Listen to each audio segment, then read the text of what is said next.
मित्रों नमस्कार। गंगा यमुना का जो संगम क्षेत्र है उसमें आपका स्वागत है।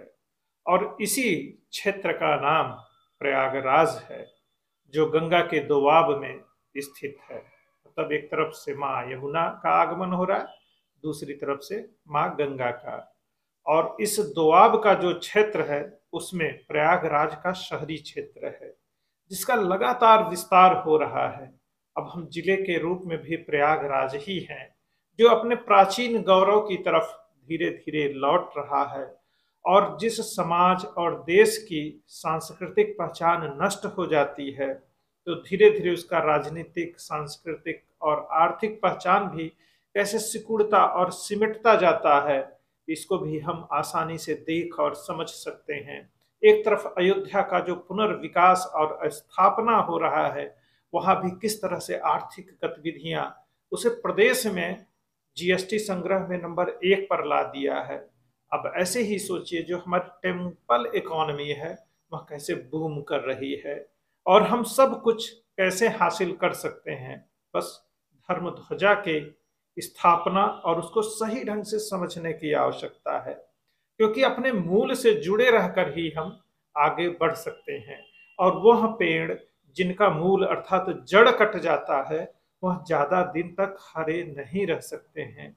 अपनी विचारधारा और तमाम एजेंडे और नरेटिव के चक्कर में जो तमाम तरह की विसंगतियां और बातें हम देखते रहते हैं वह भी ज्यादा देर तक और दिन तक नहीं टिक सकती हैं, क्योंकि मूल में अगर सत्य नहीं है तो उसका विमर्श बहुत आगे तक नहीं जा पाएगा। अब सोचिए जो तमाम तरह की बकवास और बातें करके मीडिया में बने रहना चाहते हैं वह किसी ढंग के आदमी के साथ, जिसे सनातन की परंपरा और शास्त्र का ज्ञान हो, अनुभव हो, उसके साथ बैठ के विचार विमर्श करने की उनके अंदर सामर्थ्य कितनी है। बस ऐसे ही मीडिया में 2-4 मिनट का बकवास कर लेना, रील और वीडियो बना लेना।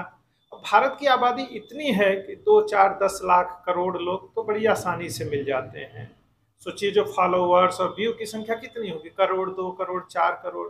और भारत की आबादी कितनी है, उसमें सनातनियों का कितना प्रतिनिधित्व है, इसका अंदाजा आप बड़ी सहजता से लगा सकते हैं। तो मूल्यों की स्थापना को लेकर जो संगम का क्षेत्र है, वास्तव में इसका मूल विषय यही है।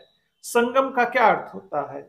एक जगह सब लोग मिल जाएं, हर तरह के विचारधारा के लोग, आस्तिक, नास्तिक, मूर्ति पूजक, निरंकारी, भक्ति वाले। भक्ति की भी अलग अलग परंपराएं हैं, तमाम तरह के अखाड़े जो पता नहीं किस किस तरह की भाषाओं को बोलते हैं, समझते हैं, और इनके सिद्धांत और पूजन विधि और मान्यताएं एक दूसरे से पूरी तरह से अलग हैं, लेकिन फिर भी संगम की इस पावन भूमि पर सब एक साथ बैठते हैं। तो हम विचार विमर्श और नया गढ़ने और कैसे आगे बढ़ना है, इसी के लिए संगम होता आया है। अब सोचिए दक्षिण भारत का जो संगम था और ये वाला संगम क्या अलग था या फिर एक कैसे था, इसको भी तो सोचा समझा जा सकता है कि संगम की जो सतत प्रक्रिया है वह अब भी चल रही है। तो सोचिए जो आध्यात्मिक चेतना है, जो हमारी चिंतन परंपरा है, उसको भौतिक रूप से कैसे स्थापित किया जाए, कैसे समझा जाए, कैसे समझाया जाए। तो हमारे मंदिर, शास्त्र और तमाम जो प्रतीक होते हैं उनके माध्यम से ही इन बातों को रखा और समझाया जाता है कि जो आम लोग हैं कैसे उन चीजों को अपने जीवन में इस्तेमाल करने लगे, उसको दोहराने लगे। अगर आप उन चीजों को इस्तेमाल कर रहे हैं और उससे जुड़े हुए हैं तो उसके मतलब बड़ी आसानी से आप समझ लेंगे कि देखो ये होता है, इसका मतलब ये होता है। पता चला आपको तो कुछ, कोई मंत्र, कोई आरती, कोई पूजा पद्धति याद ही नहीं है, आप जानते ही नहीं है। ऐसे में तो आपको सब कुछ शुरू से समझाना पड़ेगा, ककहरा कर। और अगर आपके व्यवहार में, परंपरा में बहुत सारी चीजें हैं तो उसका मायने बड़ी आसानी से आप समझ सकते हैं। सोचिए अगर आप छोटे हैं, बच्चे हैं, मतलब हमारे बच्चे जिन स्कूलों में पढ़ते हैं, अगर वहाँ गायत्री मंत्र, भोजन मंत्र, सरस्वती वंदना या दूसरी ऐसे ही 4 से 10 चीजें जो होती हैं, जो मूल रूप से जीवन में बहुत जरूरी होती हैं, आप उसको रट जाइए। 5-7 साल की उम्र में वो रटा गया आपसे, आपको मतलब नहीं मालूम है, कोई बात नहीं।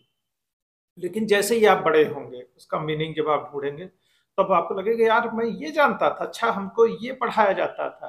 तब आपको खुद पे गर्व महसूस होना शुरू होगा कि हाँ ये सही है, इसको ऐसे पढ़ना चाहिए, इसको ऐसे करना चाहिए। आप प्रकृति की वंदना कर रहे हैं, पूजा कर रहे हैं, उसके संरक्षण की बात कर रहे हैं, लोक कल्याण की बात कर रहे हैं, तो उसमें क्या बुराई है? आपकी पूजा पद्धति, विधि, परंपरा कुछ भी हो, इससे क्या फर्क पड़ेगा? ऐसे ही हमारी जो जीवंत परंपराएं हैं उनको हमें साथ लेकर चलना है। और ये आश्रम, अखाड़े और तमाम चीजें हमको यही बताने जताने के लिए हैं कि उन परंपराओं को कैसे आगे बढ़ाते रहना है, उसमें समझौता नहीं करना है। अब आते हैं कि मेले में जो तमाम ऐसी चीजें रहती हैं जिसे आप असहमत भी हो सकते हैं, तो उसके साथ भी हम आगे बढ़ सकते हैं, इस बात में तनिक भी संदेह नहीं है। और इस बात पर पूरा भरोसा रखिए कि आपकी सभ्यता संस्कृति की जड़ें इतनी मजबूत हैं तो उनसे कोई फर्क नहीं पड़ेगा। इसी के साथ अभी की बात को विराम देते हैं। जय हिंद, जय भारत, वंदे मातरम। जय हिंदू, जय सनातन।